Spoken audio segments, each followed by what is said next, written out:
Olá, queridos amigos. Hoje trazemos o capítulo chamado Tentação do livro Confie e Segue, Psicografia de Chico Xavier, pelo Espírito Emmanuel, que começa assim: somos tentados pelas forças exteriores da vida segundo as nossas necessidades de purificação.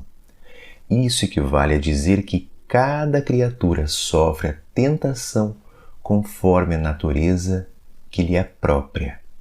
Qual acontece nos domínios da natureza em que o fogo não se alimenta de água, mas sim de combustível que se lhe afina ao modo de ser, no reino do Espírito, cada um de nós entra em combinação apenas com as energias que se assemelhem às nossas.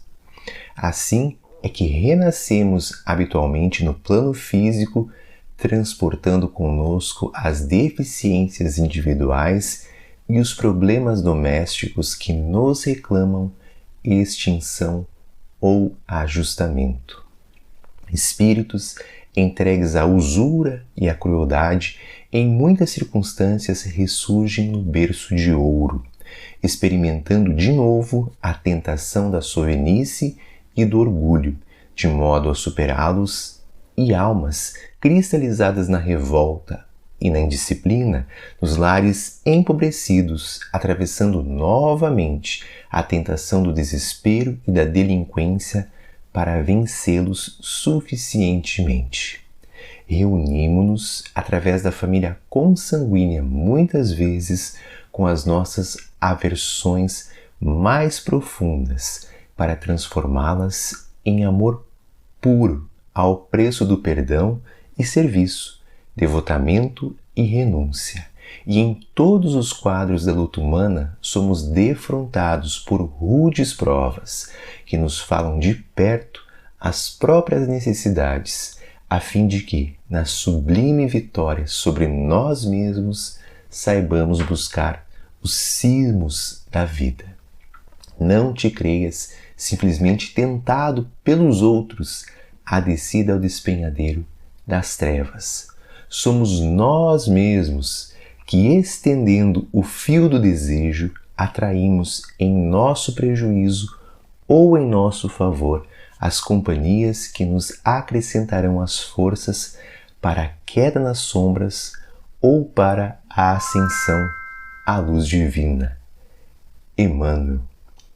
Então, Emmanuel inicia nos dizendo que somos tentados pelas forças exteriores segundo as nossas necessidades de purificação. E nos dá o exemplo de que o fogo ele não se alimenta da água, né? Se você joga água no fogo, o fogo apaga. Então, este combustível, né, que alimenta o fogo, que torna o fogo ainda maior, a gente pensar nas tentações, na verdade, as tentações que chegam até nós estão relacionadas às nossas imperfeições morais. Nós somos tentados justamente nas imperfeições que nós trazemos conosco. Nos nossos desejos mais íntimos é onde aparece essa tentação, essa tendência para agir desta ou daquela forma. A tentação com a tendência para o erro, para fazermos algo que nós sabemos que é prejudicial ao nosso desenvolvimento espiritual. E nós só somos tentados naquilo que já está dentro de nós, naquilo que precisa ser modificado em nós mesmos. Então, ela não vem de fora, não é o outro que nos tenta ou as circunstâncias.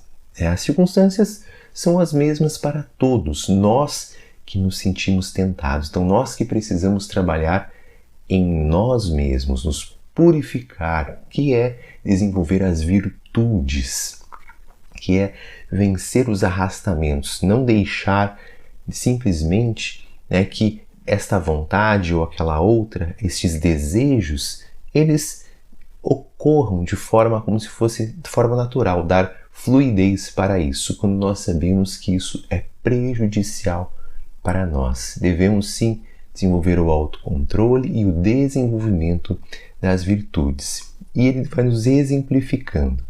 que isso equivale a dizer que cada criatura sofre a tentação conforme a natureza que lhe é própria, conforme aquilo que nós precisamos trabalhar em nós mesmos. Se eu tenho a tentação de guardar dinheiro, da sovinice, de não gastar, eu já percebo que é aí que eu preciso trabalhar. Esse desprendimento, esse desapego, de usar os recursos para o bem da família, para o bem do próximo, para o meu próprio bem. Então nós vamos percebendo pelas nossas tendências onde nós mais precisamos nos trabalhar. E nos exemplifica. Cada um de nós entra em combinação apenas com as energias que se assemelhem às nossas.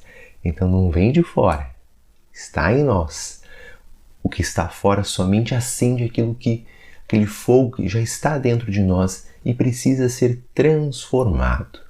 Aquilo que é, por exemplo, um ódio, ser transformado gradativamente no amor. Aquilo que é uma ansiedade, gradativamente transformada em calma. Assim é que renascemos habitualmente no plano físico, transportando conosco as deficiências individuais, os problemas domésticos que nos reclamam extinção ou ajustamento. Então ninguém nasce na família errada. A gente já nasce justamente próximo daquelas pessoas com quem nós temos este compromisso de reajustamento, de trabalharmos as virtudes, o perdão, a tolerância, a compreensão e muitas outras que somos convidados a desenvolver, a nos aprimorar na nossa evolução espiritual. E trazemos também essas tendências, às vezes uma tendência à depressão, uma tendência à agressividade, uma tendência ao egoísmo, e é justamente ali que nós devemos trabalhar de forma paciente, perseverante, consistente e amorosa conosco mesmo. Devemos acolher nossas imperfeições para que elas possam ser transformadas e não vestir uma máscara e não querer mudar de uma hora para outra, mas sim de forma gradativa, nos respeitando, nos autoacolhendo.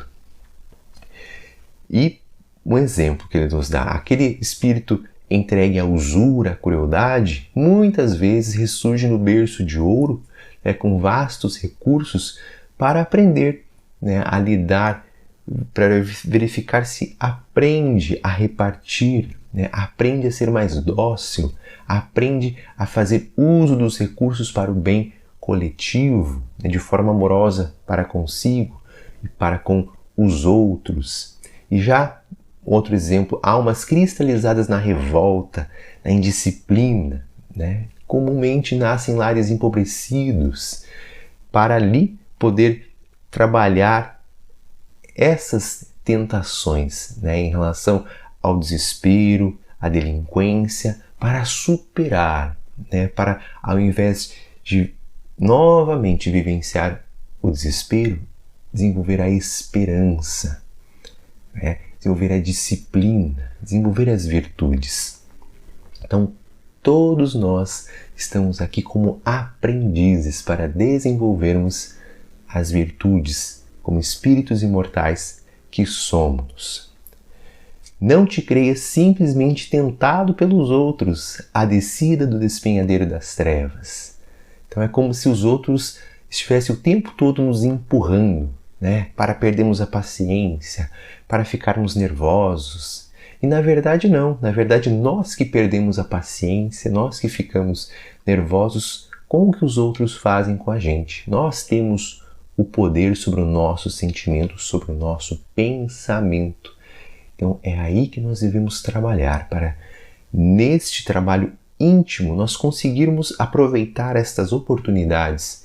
Quando alguma situação que nos tira a paciência, entre aspas, para ali desenvolvermos a paciência, como um personal trainer, que está ali nos dando os pesos, nos convidando a fazer estes exercícios íntimos com nós mesmos.